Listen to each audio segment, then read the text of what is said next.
Bom dia, boa tarde, boa noite.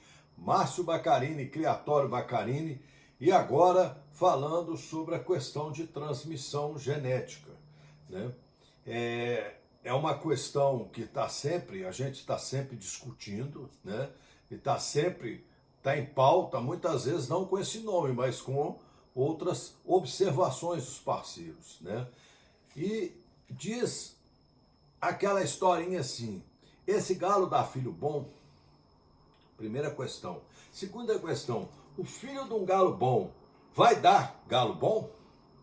Outra questão: a filha de um galo bom vai transmitir para os seus filhos as mesmas qualidades do pai dela? É uma incógnita. É uma incógnita, né? Então a gente precisa ficar atento a esse tipo de coisa, porque muitas vezes a gente fala mal de um parceiro, né? Porque comprou dele o filho de um galo muito bom e esse filho do galo muito bom não deu filho bom nenhum.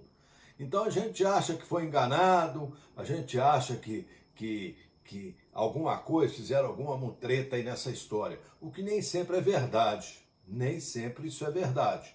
Tá ok? Por que que não? Se existe uma máxima de que ninguém transmite o que não tem, também existe uma outra que nem sempre quem tem consegue transmitir, né? Então nem sempre quem tem uma genética boa consegue transmitir aquela genética. Por isso que tem muito valor um galo, né, que você tem, ou uma galinha que você tem, que realmente transmite para os filhos as qualidades dela. Então essa galinha, esse galo, tem um grande valor. Tá ok? Então, assim, essa capacidade de transmissão ainda vai ser impactada, porque mesmo que você tenha um galo bom, e cruza esse galo com uma galinha boa,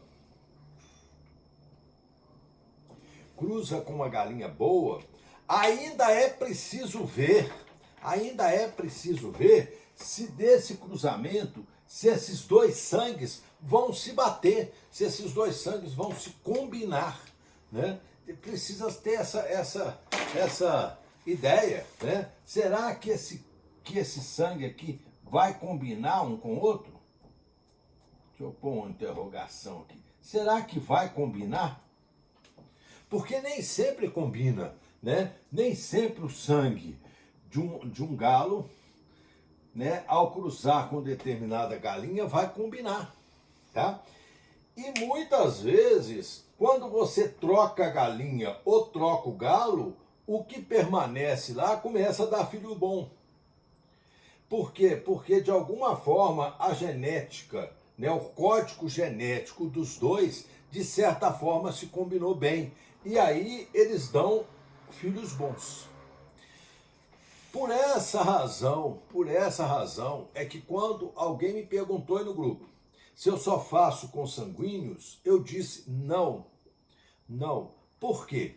Geralmente quando chega um galo ou uma galinha no meu terreiro, atualmente até está assim, chegando menos, né? Está chegando menos porque eu no começo, né, adquiri aves muito boas, né? Adquiri aves do cabeludo aqui de Perdões, que é um cara, né, em termos de galo, até dispensa apresentação.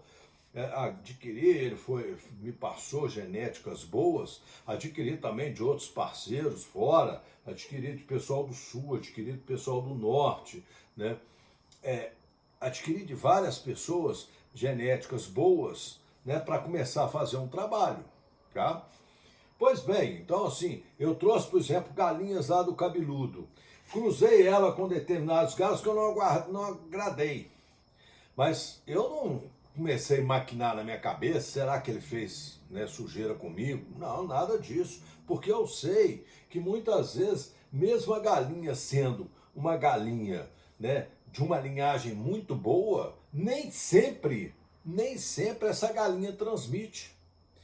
E a mesma coisa para o galo, nem sempre o galo de uma linhagem boa transmite, né, as qualidades da família aqui.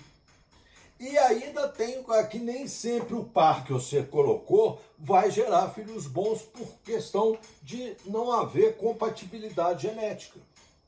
Então, das aves, por exemplo, que eu trouxe cabeludo e de outras que eu trouxe fora, eu estou fazendo alguns testes. Né? Eu pego a galinha, cruzo com o galo, fico de espera. O problema nosso todo é isso, que você cruza a galinha com o galo, né? Tá esperando essas galinhas, né? Os filhos dessas galinhas, o filho desse cruzo, ver o que vai sair. Né? Eu já tenho algumas galinhas selecionadas porque os filhos saíram muito bons. Né? E aí já comecei, inclusive, duas famílias. Uma com galos, né, da linhagem do Janequine, que é o Harry Potter, e outros com galo da linhagem do Bicuço, que foi um outro galo também muito gentilmente vendido a mim pelo Cabeludo. Que o Cabeludo mesmo me disse que o galo tinha filhos, né, uma família muito boa, um galo muito bom, e realmente eu estou com uns frangos novos ainda, né, desse galo, e eles estão comprovando, né, comprovando o que o Cabeludo havia me dito. Né? São galos que brigam muito bem, muito bons de boca e ferem bastante. Então, a gente precisa ter esse critério. Né? A gente precisa ter esse critério. Primeiro, não há garantia de que filho de galo bom vai dar galo bom. Não há garantia nem que galo bom vai ter filho bom. Né? Também isso já aconteceu, muita gente sabe disso, quem está no meio de galício sabe disso. Tem muito galo bom que foi assim, né, um ícone no tapetão e que não deu filho bom. Nós sabemos disso. E tem muito galo que nem foi à briga, nem foi, né, à apresentação e que deu filhos muito bons. Né? Galos que fizeram um rolo de briga e não deram filhos bons. Né? Galos como, por exemplo, o Bruxo, que pelo que eu li da história, tem pouquíssimo, uma ou duas brigas, não sei o quê, e teve uma prole excepcional. Então, a gente precisa ficar atento para isso. Né? Então, antes de você confiar plenamente numa galinha ou num galo, você precisa testar para ver se vai ser bom, se vale a pena começar uma família juntando esses galos e essas galinhas, para que você não venha se decepcionar, ok? E para também você não começar a culpar o vendedor, porque às vezes o sujeito vende, né, um galo, né, às vezes um grande criador de renome, né, com toda a boa vontade dele, né, com toda a honestidade, vende um galo, filho de um galo famoso para você, e você acha que já está com a mina na mão. Aí você cruza o galo e não tira coisa boa. Pô, o vendedor pode te garantir que o galo é filho daquele galo excepcional. Pode você até ver que esse galo é um galo excepcional, mas pode ser que ele não transmita. E aí a culpa não é de ninguém, a culpa é do galo, é da genética. Né? A culpa é da genética. A mesma coisa com as galinhas. Né? Às vezes você pega uma galinha de uma família excepcional, às vezes a irmã da galinha tem filhos excepcionais, você traz, cruza e se decepciona. Né? E acha que então houve alguma mutreta, alguma desonestidade na história, e não é isso.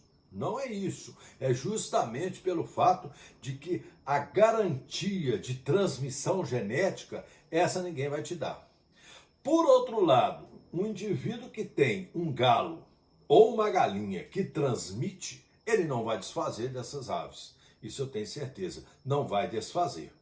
Por que não vai? Porque ele sabe que dificilmente vai poder, vamos dizer assim, conseguir outra vez isso com essa facilidade. Às vezes morre um reprodutor muito bom que tinha filhos comprovados e a pessoa guarda um filho desse reprodutor, né? Ou uma filha, ou um filho, uma filha, e depois, né, fica decepcionado porque é mais engraçado, o pai era tão bom, né? A mãe tão boa, um cruzo super, super, super comprovado, e agora não sai nada mais. Né? transmissão genética, não tem garantia disso, né? É só essa talvez seja a maior razão pela qual eu invisto na questão dos consanguíneos. Apesar de conhecer todos os riscos, eu não sou, né? Eu não desconheço os riscos que se tem na transmissão, né? Nos cruzamentos consanguíneos. Eu desde o princípio eu falei que consanguinidade exige olhar atento 24 horas, né? Eliminar tudo aquilo que não está certo, né? Não pegar extremos, não vai nos extremos, né? Pega a média, né? Vê se aquela média da população sua é realmente aquilo que te interessa. Exclui todos os defeitos que aparecerem. Muita gente fala assim, e com razão, quando você cruza consanguíneo, sai frangas com defeitos. Sim, elimina fora. É para eliminar, né? Elimina fora, tira fora da sua criação. E você vai ficar com 1, 2, 3, né? Para você continuar a sua criação, né? O objetivo disso é fazer uma coisa que só a consanguinidade consegue fazer, né? Que é normatizar a sua criação, aumentar as possibilidades de transmissão genética, aumentar a possibilidade de que os filhos dos filhos dos filhos do seu galo venham a conseguir transmitir com mais facilidade, né, as suas características. Por isso só que eu busco a consanguinidade. É bem mais fácil não fazer isso. Eu sei que é bem mais fácil eu comprar 2, 3 galos bons, comprovados na cria, que não é fácil e não é barato conseguir. Todo mundo sabe disso. Comprar 2, 3 galinhas, que também não é fácil, né? E que também não é barato, né? Que já sejam comprovadas, né? Cruzar, porque a possibilidade disso aí, a prole ser melhor, também mas há a possibilidade mesmo, um galo e uma galinha boa não dar filhos bons, tá? Mas é bem mais fácil fazer isso e tocar, produzir galo e galinha, né? É bem mais fácil, né? Mas pode ter certeza que todos os filhos daquela prole, mesmo aqueles que se apresentarem, né? Vamos dizer assim, dentro de todas as características que você quer, a possibilidade de transmitir não é tão boa assim, não é tão grande, não há essa consequência. Ao contrário dos consanguíneos, né, que pese todos os riscos, aqueles que você conseguir selecionar, a capacidade de transmissão é melhor, né, é melhor. Então, eu acho que eu respondi a pergunta, né, da pessoa que me fez essa pergunta aí, se eu só cruzo consanguíneos. Não, claro que não, né? Cruzo aleatoriamente muitos, até eu perceber que aquela ave, aquele galo, aquela galinha transmite realmente alguma coisa que me interessa, né? A outra questão que foi levantada é que começam a aparecer algumas perguntas interessantes. A outra pergunta que foi levantada para mim é o seguinte: quando você faz a consanguinidade, o que você busca é a evolução, né? A evolução genética dos galos. A consanguinidade é para isso, não é para tirar cópia do pai e da mãe, é para evoluir. Então, a uma pessoa, mas existe essa possibilidade de evolução? Existe sim, desde que seja uma consanguinidade bem feita e limitada. Se você for fazer consanguíneos o tempo todo, pegar a mesma família e tocar pro pau o tempo todo, vai chegar um ponto em que a evolução genética vai se estagnar. Existem vários cálculos genéticos que mostram isso. Eu não vou fazer isso aqui porque são, né, cálculos de evolução genética, são cálculos extremamente complicados, né? Exige o estudo de estatística, de média, de desvio padrão, etc. Tal. Não tem nem sentido estar comentando isso aqui, mas a estatística mostra que se você fizer consanguinidade direto o tempo todo, sem parar, vai parar a evolução genética. A evolução genética para, tá? Justamente pela homozigose persistente. Ela vai parar. tá? Vai parar. Então, para isso que nós falamos, pega os strain da tabela de Felt e faz uma Gold Family. Ou seja, a Gold Family é o cruzamento de duas famílias que você realmente confia, que tem as características que você gosta, com o termo de uma heterozigose genética, ou o que muita gente fala de sangue novo, né? Sangue novo, que nada mais é do que a busca de heterozigotos, né? Renovar aquele sangue e recomeçar de novo. Então, vocês vejam assim, os galistas são pessoas muito inteligentes. A experiência, né? Por isso que eu gosto muito de conversar com galistas antigos, que às vezes não entendem nada de genética, mas eles são inteligentes, porque eles estão vendo, né? Estão à prática ali, estão ali na prática, no dia a dia. Então, essas pessoas transmitem para vocês informações que a gente nem imagina, e que às vezes até já existe na ciência, mas que você nunca leu, nunca se deu conta, né? Então, essas pessoas mesmo falam, olha, a gente vai, de repente a gente cruza, os galos ficam melhores, né? Então, assim, sem estudar nada de genética, a pessoa observa. Quem está há muito tempo no ramo, observa, né? Eu acho que o galismo brasileiro, por exemplo, tem pessoas que são, vamos dizer assim, quase que verdadeiras bibliotecas, né, da prática do galismo, né? E tem alguns que estudam a teoria, né, tiveram a oportunidade de evoluir na parte teórica, e isso é muito válido. Mas a prática tem muito valor, né? Talvez até mais do que a teoria. A prática de estar ali no dia a dia, essas pessoas que, né, evoluíram muito, mexeram muito com galo, né, trazem informações. Eu às vezes assisto, né, um senhor aqui do Rio Grande do Sul, o canal dele é Rei do Galo, né? É um senhor já assim, né, de mais idade, mas muito bem, muito lúcido, né? E ele conta as histórias dele lá, as coisas que ele fala das famílias, dos galos, etc. tal, que muita gente negligencia, e eu assisto com um prazer imenso de ver uma pessoa, né, que viveu a vida inteira no meio do galo, né, e que te conta uma coisa, te fala outra, e muitas coisas que ele fala você encontra respaldo na ciência, né? Em que pese algumas pessoas façam críticas totalmente infundadas, porque às vezes até, né, criam até um certo desrespeito a uma pessoa que tem anos e anos no galismo, né?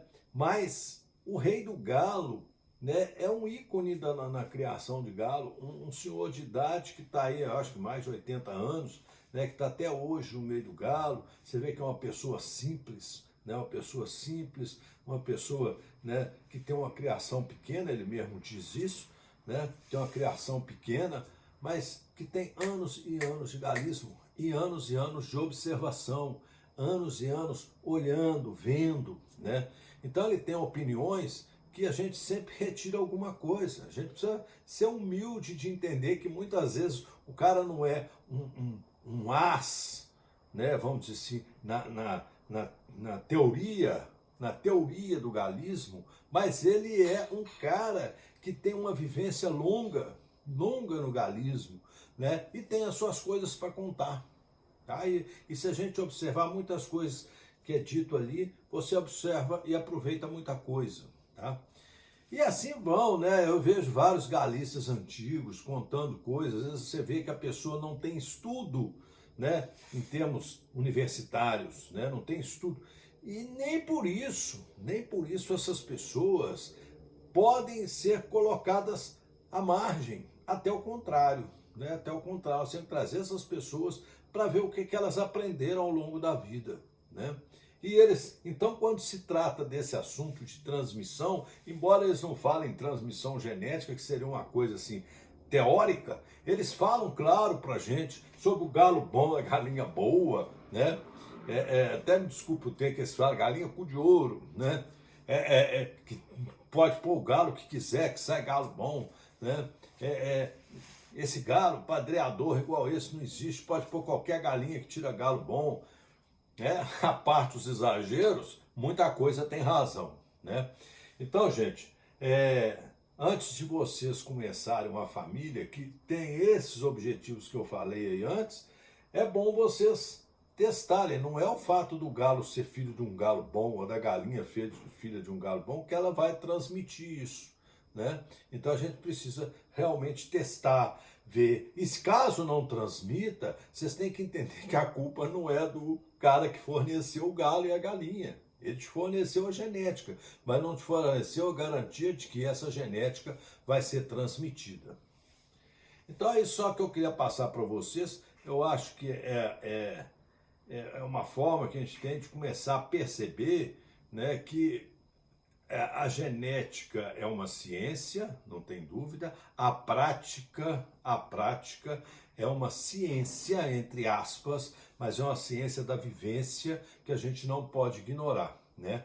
E é bom a gente casar as duas coisas, tanto a prática quanto a ciência, casar as duas coisas para que a gente então comece a perceber, né, que as coisas são muito mais complicadas do que aparecem no primeiro momento, né? Então tá aí um vídeo, né? Espero ter esclarecido algumas coisas, né?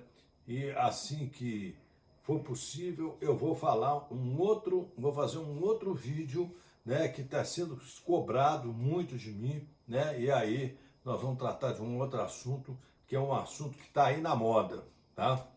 Então até lá, um grande abraço para vocês.